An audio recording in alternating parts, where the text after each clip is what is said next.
Hello, my most optimistic art students, and welcome to lesson 8 of our distance learning partnership, the last lesson. You guys have made it to summer.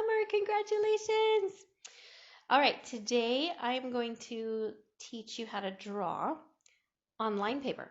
We're going to use these lines to make something cool. So obviously we want some line paper.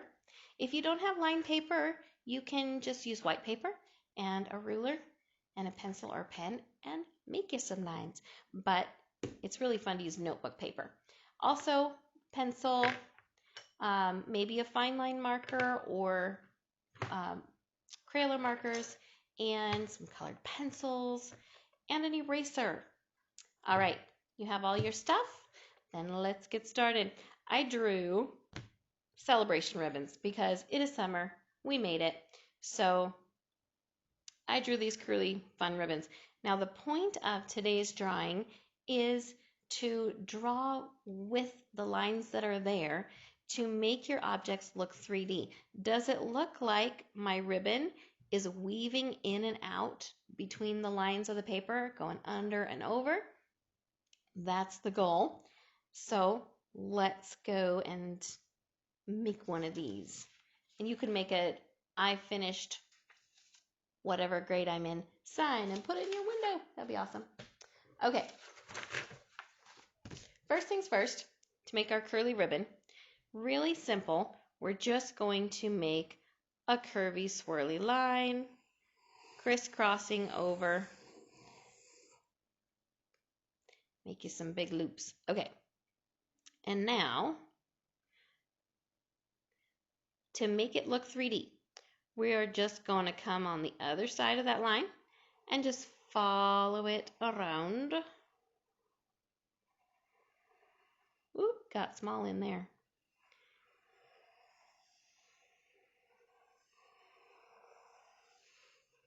Okay. Now I made 3. You can make as many as you want on here. We're going to walk through one and then you can duplicate it. Okay, now you can see where we have some places that we've crossed over our lines. So with your eraser, you're just going to decide which one of these lines to keep and which ones to get rid of. And that, my friends, makes it look like our ribbon is curling over on top of itself. If you accidentally erased your lines, go put them back in there.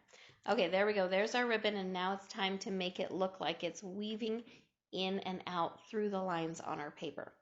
So here is how I did that. Actually, you know what? Am I going to put one more in here? No, it's okay. You'll do fine.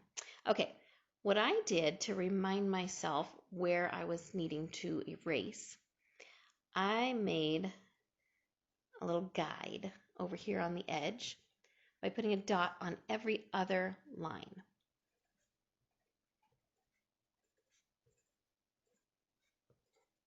So as I'm going down, I'm looking for those dots, and if I don't have a dot, I'm going to leave that one alone.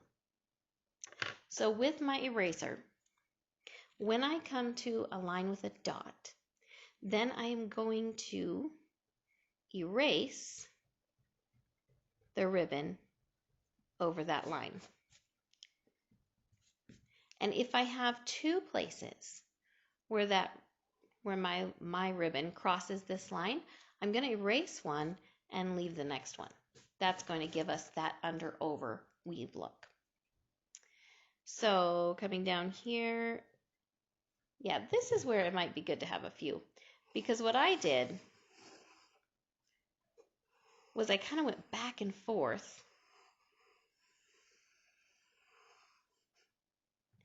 and I picked under or erase, leave it, erase it.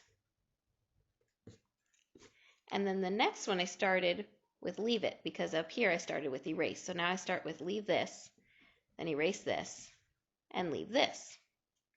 Okay, we're back to erasing first. And then the next time it happens in that line, leave it. And we just erased here, so now we're going to leave this and look for another one, and we'll erase the next one. And it's not any kind of an exact science on this pattern. If you want to change it up, feel free. If it doesn't look right, we're down here, then you can make a different call on that. Okay, I erased. I'm going to leave that. I'm going to erase this, leave this, and erase this. There were a lot of occurrences on that line. And so on and so forth, right down the line. Erase it, leave it. I'm going to leave that actually. I'm going to erase this one in the back. I'm going to leave that, and I'm going to, I think I'm going to leave that one too. Sometimes it just doesn't look right to you, and you just know it needs to stay. Okay, so on and on we go, right down the line. We'll leave those. We'll erase that. And we'll leave that. We'll erase this one and leave that. And let's go ahead and erase this one and this one. I'm going to erase all three of those. It's going to go behind the big chunk. Okay.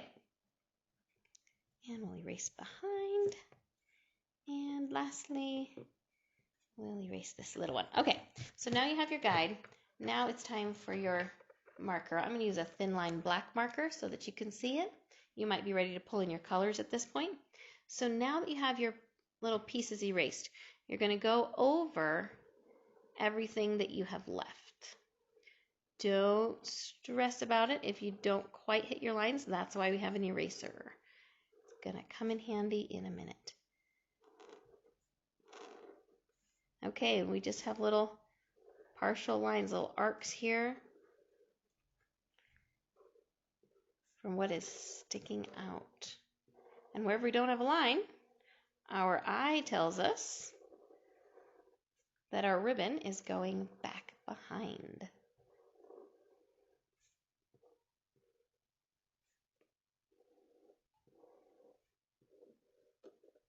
Ta-da! I'm going to give myself a little bit of an end of a ribbon there. All right, so there you have your first ribbon that is peeking through the lines, and then it's time to color it. And then just for fun, wherever I had my guide dot, I decided to color that line, and of course I gave us some nice navy blue and gold because, you know, those were our colors. All right, so there's our celebration ribbons, and I had fun coming up with some other things that we can do with this technique of drawing behind the lines on notebook paper. I got an octopus swirling around here and a snake and some fun shapes. So you let your imagination go, see what you can do with the fun drawing behind the lines on the notebook paper. All right, guys, thanks for drawing with me. Happy summer.